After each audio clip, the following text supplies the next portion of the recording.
you. Connect Care Cube, Nizamabad's first doctor appointment booking app. Find your trusted doctor and book appointments in seconds.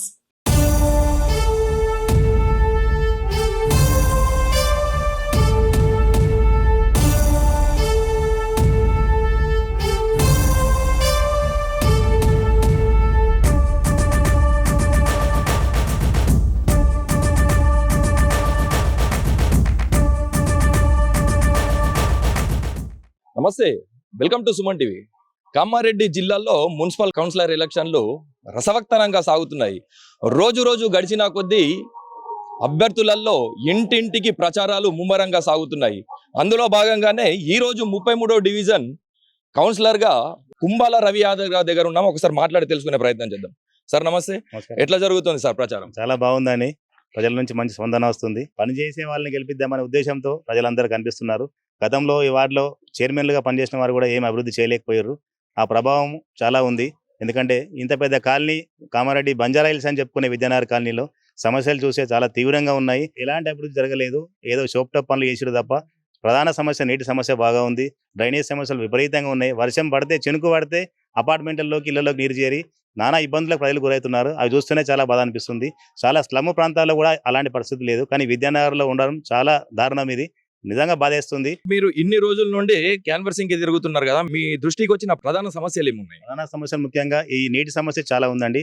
Godavari జలాలు అయితే ప్రతి ఇంటికి అసలు మర్చిపోయారు. గోదావరి జలాలు నీటి విద్యానగర్ కాలనీ 33వ వార్డుకి వస్తాయి అనేది ప్రజలు మా మైండ్లోకి వెళ్ళి తీసేసిరు. వాళ్ళు నల్లలు బిల్లు కడుతున్నారు కానీ సిలిం పట్టినాయి ట్యాప్ ఇప్పి చూస్తే. ఎందుకంటే రావట్లేదు నీళ్లు. అసలు ఎందుకు రావట్లేదు కూడా ఎవరు అడిగే నాదులు లేడు, పట్టించుకున్న నాదులు లేడు. వాళ్ళకి అసలు అర్థం కాక కొందరు బిల్లు బంద్ చేసిర్రు, కొందరేమో కడుతుర్రు. ఇంకా ఎందుకు డ్యూ ఉంటుంది మున్సిపాల్ మా పేరు మీద అని చెప్పి ఆ రకంగా వాళ్ళు చాలా ఇబ్బందులకు గురవుతున్నారు. 80% పీపుల్కు గోదావరి జిల్లా అందడం లేదు. ఎప్పుడు వస్తాయో ఎప్పుడు వద్దో తెలియడం లేదు. వచ్చిన అర్ధ గంట నీళ్లు పైకి రావడం లేదు. అది చాలా దారుణంగా ఉందండి. ముఖ్యంగా ఇంత పెద్ద కాలనీలో ఈ నీటి సమస్య ఎదుర్కొంటారు అంటే చాలా అవమానం కూడా బాధపడుతున్నాం అందరం కూడా. మేము అందరిలాగానే రవి యాదవ్ గారు కూడా గెలవగానే 33వ వార్డులో గెలవగానే మళ్ళీ పార్టీ చేంజ్ అవుతారా? లేదండి, అటువంటి ప్రసక్తే లేదు. ఎందుకంటే మేము తెలంగాణకు చాలా అభిమానులము మొదటి నుంచి కూడా. 2014 నుంచి కూడా మేము ఇప్పటిదాకా ఎన్ని పార్టీలు మారినా, ఎన్ని ఇది చేసినా, ఎంతో మంది మారినా కానీ మేము ఈ గులాబీ కండువతో మేము నివసిస్తూ ఉన్నాము. దీని పట్లనే ఉంటాము. ఎందుకంటే కేసీఆర్ చేసిన అభివృద్ధి రాష్ట్రంలో అంత ఇంత కాదు. అభివృద్ధి కోసం మేము తప్పకుండా రాబోయే రోజుల్లో ఖచ్చితంగా మా ప్రభుత్వం వస్తుంది. ఈ వార్డును కూడా నంబర్ 1గా మోడల్ కాలనీగా విద్యానగర్ తీర్చిద్దాని అందరూ కూడా చెప్తున్నాను. ప్రజలందరూ నమ్ముతున్నారు. దాని రిజల్ట్ కూడా మీరు త్వరలో చూస్తున్నారు. రాష్ట్రంలో కాంగ్రెస్ పార్టీ అధికారంలో ఉంది. మీకు ఫండ్స్ వస్తాయన్న గ్యారెంటీ ఉందా అండి? ఇది చాలా అపోహ అండి. మున్సిపాలిటీ అనేది ఒక అటానమస్. కామారెడ్డి ఏ మున్సిపాలిటీ అయినా కావచ్చు, దాని ఫండ్స్ దానికి చాలా ఉంటాయి. దాన్ని సద్వినియోగం చేసుకుంటే సరిపోతుంది. మాకున్న అనుభవం, ఎందుకంటే నేను మున్సిపల్ కౌన్సిలర్గా ఒకసారి పనిచేసినాను కాబట్టి మున్సిపాలిటీకి వచ్చే ఫండ్స్ను మనం ఆ వార్డు వైజ్గా మనకు వచ్చే వార్డుకు మనం కొట్లాడి తెచ్చుకున్న ఫండ్ను డెఫినెట్గా మనం యూజ్ చేస్తే ఖచ్చితంగా ఆ ఫండ్ సరిపోతుంది. కాకపోతే దాని ఒక ప్రణాళికతో, ఒక ప్లానింగ్ తోటి పోవాలి. అలా అయితే మాత్రం తప్పకుండా మాకున్న అవగాహనతో, మాకున్న అనుభవంతో ఈ వార్డును ఖచ్చితంగా అభివృద్ధి చేస్తాను నేను. ఇక్కడ డ్రైనేజీ వ్యవస్థనే కాదు, శానిటైజరీ కానీ ప్రజలు ఇబ్బంది పడుతున్నారని చెప్పేసి అంటారు. వాళ్ళకి మీరు ఏం చెప్పగలరు? అవునండి, శానిటేషన్ వ్యవస్థ అధ్వానంగా ఉంది. చాలా చోట్ల మూర్లు తీయడం లేదు, చెత్త బండి రావడం లేదు. వచ్చినా ఎప్పుడు వస్తుందో కొద్దిసేపు ఉండిపోతుంది. ఇంట్లో ముంగడ చెత్త, ఈ ప్రధాన కాలనీలో కూడళ్ళలో కూడా చెత్త ఇప్పుడు చూసినా మీకు కనిపిస్తుంటది. అలాగే పడి ఉంటుంది. దాన్ని తీసే నాతులు లేడు, పట్టించుకున్న నాతులు లేడు. పేరుకు పెద్దగా ఉంది కాలనీ, కానీ ఇక్కడ సమస్యలు మాత్రం శానిటేషన్ వ్యవస్థ పూర్తిగా నిర్వీర్యమైంది. ఇక్కడ ఎవరు పట్టించుకున్న నాతులు లేకుండా అయిపోయాడు. ఇది దారుణమైన విషయం. ఇది నిజంగా చెప్పాలంటే. అంటే మీరు ఎటువంటి ప్రణాళికతో వెళ్తున్నారు? దాదాపు ఇక్కడ ఈ వార్డులో నివసించబట్టి 7 సంవత్సరాలు అవుతుంది. ఇక్కడ స్థానికుని అందరితోటి నేను మమేకమైనాను. అన్ని కమ్యూనిటీతో నాకు మంచి పేరు ఉన్నది. వాళ్ళందరూ చెప్తున్నారు. వాళ్ళ సూచనలు సలహాలు తీసుకొని ఒక వార్డు మేనిఫెస్టో నేను తయారు చేసినాను. మన వార్డుకి ఏమేం కావాలనేది దీంతో నేను ముందుకెళ్తాను అనుకుంటున్నాను. ప్రధానంగా ఇందులో ఏమున్నాయనేది కూడా నేను టోటల్గా మీకు ఒక నిమిషంలో మీకు చెప్తాను. ప్రధానంగా నీటి వసతి అని చెప్పాను. తప్పకుండా ఈ కనెక్టివిటీ పెంచి, ఇక్కడ చాలా చోట్ల పైప్ లైన్ ఉంది కానీ దానికి సరైన కనెక్టివిటీ ఇవ్వలేదు. ఎక్కడో ఎల్పి ఎక్కడో కలిపే విధంగా ఉంది. వాల్ సిస్టమ్ కరెక్ట్ ఇవ్వలేదు. ఎందుకంటే దాని మీద ఉన్న నాయకులు ప్రాపర్గా పట్టించుకోలేదు. అక్కడ ఉన్న వర్కర్స్ అది చేసిపోయారు, వాళ్ళకి ఇష్టారాజ్యంగా చేసిపోయారు తప్ప వాళ్ళు దాన్ని ప్రాపర్గా నిలబడి చేస్తే ఖచ్చితంగా డెఫినెట్ పని అవుతుండే. కానీ చేయలేదు. ఆ విధంగా ఏదో ఫోన్ చేసి లేబర్ నప్ప అయిపోయారు, వాళ్ళు ఏదో కలిపారు. ఆ సమస్యతోటి 20 ఏళ్ళుగా ప్రజలు బాధపడుతున్నారు నీటి వసతి లేక సరిగా. తప్పకుండానండి, నేను గెలిచిన మరుక్షణమే నీళ్ల కోసం నేను ప్రయత్నం చేస్తాను. ఈ కనెక్టివిటీ ఎట్లా పోతున్నాయి, మెయిన్ పైప్ లైన్ ఎట్లా నాకు పూర్తి అవగాహన ఉంది. గతంలో కౌన్సిలర్గా పనిచేసిన కాబట్టి సరైన కనెక్టివిటీ తోటి ఇంటింటికి గోదావరి జిల్లా ఉండే విధంగా ఖచ్చితంగా నేను తప్పకుండా నేను పాటుపడతా. దానికోసం నేను కృషి చేస్తా. ముఖ్యంగా మీ 33వ డివిజన్లో కోతుల కుక్కల బెడద బాగా ఉందండి.